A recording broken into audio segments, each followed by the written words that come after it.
So the next stage I would go to is commitment level. Absolutely. So that is time in the gym Mm-hmm. and also frequency in the gym. Yep. That's the next decision we need Absolutely. to make. It's not really much to talk about. How many times can you train or should you train? Yeah. And like how long? Yeah. Yeah. Do you ask for time considerations? Yes. Yeah. Yeah. How long can you spend in the gym? Yeah. 100%. Yeah. Good.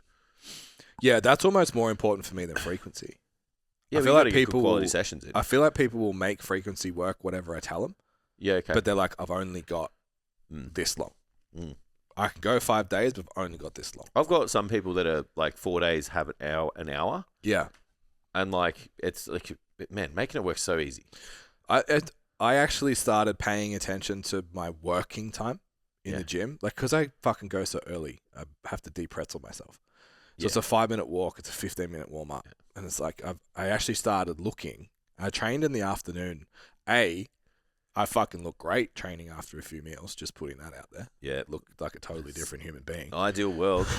Mid-morning would be great to train. Instead of just a coffee and some fucking coconut If water. I was a professional athlete, it'd be great to just train at mid-morning, go home, eat, sleep, Did my warm-up, I had shoulder veins. I was like, let's fucking go. Yeah.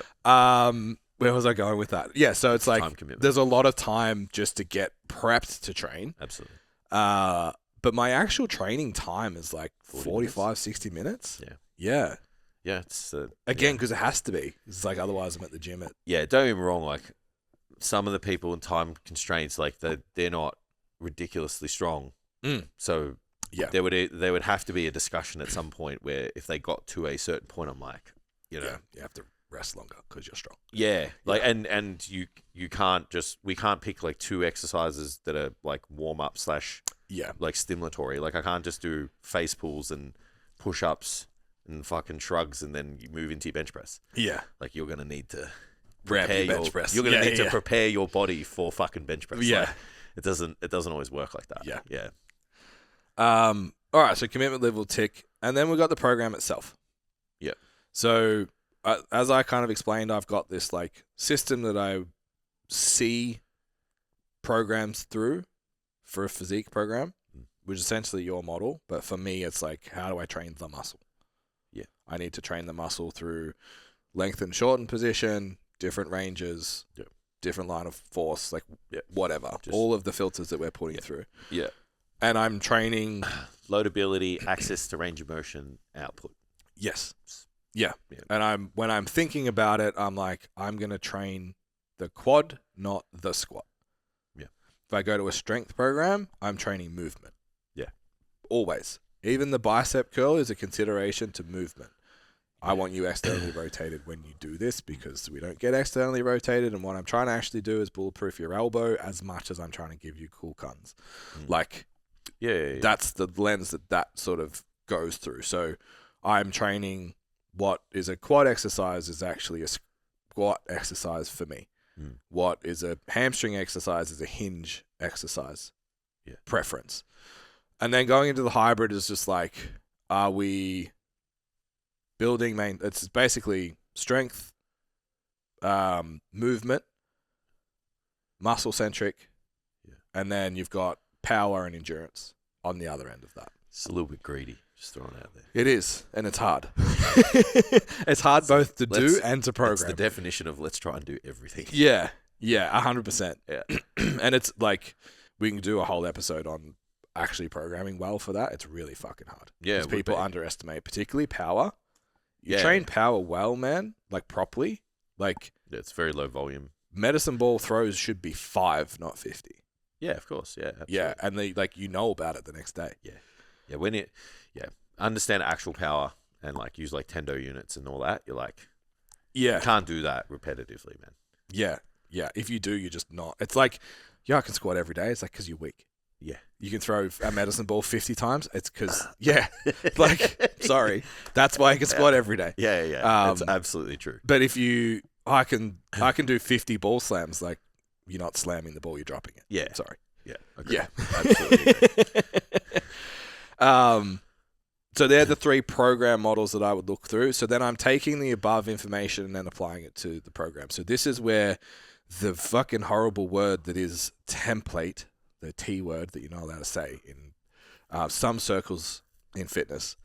This is where that comes into play. So I have the upper lower block programming is probably the program I use the most. Yep. Because it's really good for off season for powerlifters. Yep. And it's amazing for general strength, body composition for most of my girls. Yep. Lower twice a week, upper twice a week. Good balance. Good mix. I can split it for, depending on how strong they are, whether we need to do quads only, hammies only, or we can just train legs twice a week, or it's push only, pull only, or it's mixed. Yeah. Usually I'll do mixed for uppers. I just find it I always do better. Mixed. I always do mixed. Girls don't like doing like a full press session. Yeah, correct. Just profile-wise. Yeah. It's like, there's too much chest work or whatever. Correct. Yeah. So usually the upper will be push-pull, lower, push-pull, lower is the general method, and that's probably my most used programming method, and there's 12 of them. I write new ones all the time. Yeah, I think there's 12 in a sequence in there already. Yeah. So what I then would do is go, cool, grab this program, drop it in, and like phase 1 has a barbell squat in it. Yeah. Because I've programmed phase 1 so many times, I know it's there. 50% of the time, I change that to a hack squat. Yeah. Because like, you don't need a... Like, I'm getting more body composition clients, like, post-Sandra than I did before. So I'm like, you don't need to barbell squat. It's not important right now. And I don't even know if you're good at it. So I want to see how you train and how you do everything else before I program the barbell squat. Absolutely. And I'll go through the program and be like, okay, so I know you want to prioritize glutes way more, or you want to prioritize quads way more. So there might be some exercise selection swaps that happen throughout the program. Yeah. Based on your recoverability. So I put Luke on this block. That motherfucker did not do as much volume as everyone else. Yeah. I think I'd actually dropped from 6 exercises to 4 for the first block. Pussy. Yeah. I've trained with him. Nah. Just kidding, so Luke. I trained with Luke at Doherty City. Yeah. We're on the cable flies. And he loaded it up. And like, I could do the weight. I could move it. But I was falling over. Yeah, yeah. I'm like hanging on this thing, yeah. trying to fucking, and it just kept tipping me back. I'm like, I need external stability for this, bro. I can't. Yeah. It's too much. Yeah. That's the best. Fucking funny.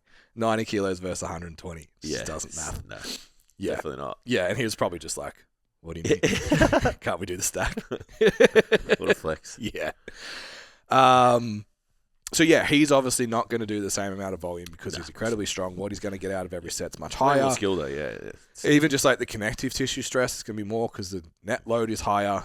He's been training a long time, 100%. longer than most of the clients that come through, so he just does this. Yeah. And then I would rather start lower. And I have made this mistake before. I brought on a lifter that ended up on the podium at Pro Raw a year or two later. And within 6 weeks was just like complaining that everything hurt. And I was like, you're different. And I've fucked this up. Yeah, overshot. Yeah. So I'd rather go the other way. Me too. Always undershoot. I'd much rather someone say, hey, I can do more work than, hey, I feel fucked. Correct. It's so much easier to fix. Yeah. So the other one I've got about 28 weeks of a strength program that takes you from like movement variability right through to comp peak. Back to movement variability, basically. Yeah. There's a post conditioning block as well. Correct. And you could basically just run that with different accessories over and over and over again. And then really the variation there is just like what you're changing in the rep prescriptions and load prescriptions at the top end. So Luke's not going to do 3 sets by 3 at RPE 8.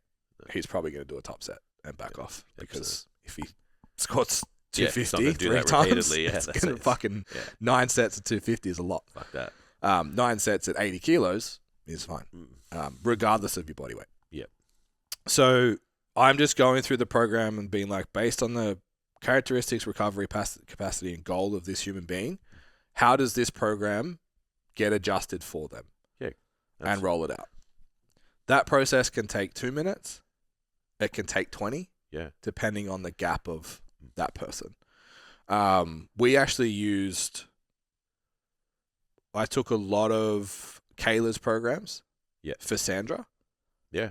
They were big changes because like wellness, pro quads, little bit. Yeah, not as much limitation to the hips and lower back, obviously, as well. And yeah, they had different injuries. Correct. Yeah. Yeah. So I think Kayla had a knee injury when she first started, so it was like a lot of front-loaded squatting. Yeah. Which is, I think, is fucking awesome when you're working with somebody anyway. Yeah, and the irony was like Sandra needed front-loaded for the pelvic control for her back. Most women need pelvic control, so front-loaded squatting patterns are the best for that. Yeah. Reverse lunging and shit. It's interesting, different feds, different categories, similar body weight, similar size, similar training age, similar intensity when they train too. Like they both train fucking hard. Yeah, absolutely. So it's like, well, this works. And then you look at the results. Yeah. Like they were both, well, Kayla was in the pro show. Yeah. Like the results are there. Absolutely. And it's like, oh, but shouldn't you have, well, we won. So yeah. You know what I mean? Like, come at me, bro. We won. Like, agreed. Yeah, 100%. I took a program that Jace wrote. It still would have been personalized slightly it to different my volume. athlete. Yeah, fuck no. Changed volume, managed injuries differently, worked on weak spots, brought up weak spots, didn't focus on strengths. Yeah, came to an outcome, and won. Like, agreed. You can't. The proof's in the pudding. It's like taking a recipe and then just like you throw a little bit in here and there at the end. Correct. The foundation of the recipe is the same. Yeah. Yeah. And like we joke about this with ourselves when we write programs. Me, you, and Adrian were having a conversation about it one day where we were like, "Yeah, I fucking sat down and like was like, oh, I'm gonna write myself a program from scratch." And then you get to the end and you're like, "Oh, I wrote this 6 months ago. It's the same." Yeah. And you do it so fucking much, man. I notoriously, I'm back on the same program I was like 18 months ago that I did for 6 months. Then went away and went back. I just have, this is me. This is my life. Yeah. But it's like, I'm going to write this brand new program. Yeah. And I'm going to think through every single step. 100%. And then you go, I've done this before. Yeah. Or sometimes I find when I write Adrian or Jackson a program, I'll write it and I'll be like, I fucking gave this to them like not last phase, the phase before. So I could have just gone back to the previous block, and it's you just change an exercise, like focus of the program, like first exercises change a little bit. Yeah. But like just the way you think about things is just so consistent that like the programs are going to look very, very similar. So do you think if you're not doing that, it's a sign you don't have a method? I think if there's drastic shifts in your programming, I don't think you're actually taking the person's position there and then into consideration. I think you're just going, here's a program. Yeah. Yeah, like, because a lot of the time now I've found that once it takes a little bit to figure someone out. And once they kind of move past that entertainment aspect too, and it's just needs basis, all I'm doing is evolving their current block. Yeah. So I'm not even going to the template library anymore. I'm copying their current block, and then I'm like, all right, well, this hinge pattern is going to turn into this now, and this press pattern is going to turn into this now. And because you want to do more delts, like we'll probably push you pressing to the start of the session, and then the price of that is this is going to take a backward step. It's literally the same program. It's just maneuvered in different ways, and then you've just like either added another variability of the same pattern because just stress or desire or whatever. But it's like other than that, it's exactly the same. Yeah, Yes. Yeah. And so I'll even do run like that for 16 more weeks, bro. I'll even do like 0.1, so be like block 15.1, block 15.2, and then it's like, cool, we're gonna make a wholesale change and go this way. Now it's block 16. When the goal changes, then you would break it down. But if someone's still in a fat loss phase, if they're still in a build and they haven't got their fat ass yet or those delts that they want, then it's like, well, this program's delivering that. Why would you change it? Yeah. Like that's where. And then if you want to get to, if you have someone who has the same characteristics, recovery capacity, goal, and commitment level, you can then take that same and apply it to them. Yeah, it's just the workload will be different. Correct. Some will do 75 sets a week. Some will do 60 sets a week. Yeah. Yeah, absolutely. Yeah. Anything else like program wise? Is your approach similar? That like. Yeah, I think the only thing, because I've done this a lot, like I've built out a programming method for a couple of guys, like the graduates of like Standout, because they're just like, I'm getting super busy and spend too much fucking time programming. Yeah. So the thing that they have gone immediately to is like this real personalized, like you need all this stuff, right? And I'm like, that's great, but I'm like, you're still probably missing the mark a little bit because you need to qualify these people to kind of get to that position. And I'm like, so you need to think about the physical characteristics that these people need to possess in order to get to this like hyper specificity, right? So if you're dealing with like a really advanced client, then what we just spoke about, that's exactly where you go. You don't have a choice, right? But if you're working with people that are like maybe just 12 months into the gym and within 12 to 3 years, there would be things that I would want to see that person possess before I get to hyper specificity. So they would need like, sound technique and like all the major movement patterns. So there would be the program would be literally like like horizontal push, horizontal pull, like all the major movement patterns. You need to master these. Yep. The next one would be some form of like work capacity thing. So you go into like a density kind of block and it's like, cool, let's see how much work you can do in a period of time. Yep. Learn how to work hard. There would be some form of tension placement block. So you'd use rep modifiers and like, moving slow to learn fast. Because if you can't load the fucking muscle, there's no point spending 45 minutes making this really personalized program. It's like this person can't even load the muscle that you're trying to build, right? So you do that. And then the last thing would be like making sure they're strong. Yeah. So there's 4 blocks that I reckon every single physique client needs to qualify for. 8 weeks. Yeah, 8 minimum. weeks. Yeah, and it's like and if weeks. if you select the right exercises and get the volume right, they're still going to build the physique that they want, right? So, but you can take every single person through those 4 blocks. Yeah, it's just 32 weeks minimum. Agreed. Yeah. Yeah. What if they're strong? Cool. Don't take them through that one. Yeah. Now, what if they already know the major movement patterns? Cool. Don't take them through that one. Take them through the tension block. Take them through the work capacity block. Yeah. Right. Done. There's 2 programs. Then cool. They get to specificity. So if you have this pathway of what you want those people to see. And like, I still take people back to that tension program. Me too. I've got someone on it now. Yeah. Same. They've been clanging and banging in the gym. Connective tissue's getting a bit, how's it going? Yeah. And we need to reduce overall work, but not alter the stimulus. Cool. Rep modifiers is where it's at. So you have the capacity then to play with those things. And then you've got all those other templates that it's going to take an hour to make the first one. Yeah. But then after that, like the time gets you get the time back. I think us going through this process is one of the things that pushed a cascade of like, do the hard thing once and reap the rewards from that. Yeah. Write the programming, and because we're talking a lot through our own lenses of what we do, which is what we want to try and do because we want to show you we actually do this shit. Yeah. We actually did this shit in the gym for fucking 10 years too. Mm. I had a fucking bright red folder that had programs laid out. There was a fat loss sequence, a strength sequence, and a bodybuilding sequence that every single client followed. And back then, I wasn't even modifying them because I didn't have the skill set to. No. It was just like, cool, you want to lose fat, we do this. You want to build muscle, we do this. You want to get stronger, we do this. Yeah. For 3 to 5 years until I figured out not even that, I got to a clientele level that actually required more personalization. Yeah, agreed. So the pushback that I can hear people with that are like working the gym for now is like, they're scared that their value is in a fresh program. How many times did our clients who were using the website or whatever walk past each other and be like, oh, you doing that fucking tension program? Yeah, it's the worst. Fuck, it's so shit. Yeah, or the lactic one. Yeah. You're like, fuck that one. Yeah. And it was awesome. The people are talking about, I need to create community, and then like, but they can't have the same program. So I remember having the same program as Keita when she was fucking killing everything at Pro Raw and shit. Yeah.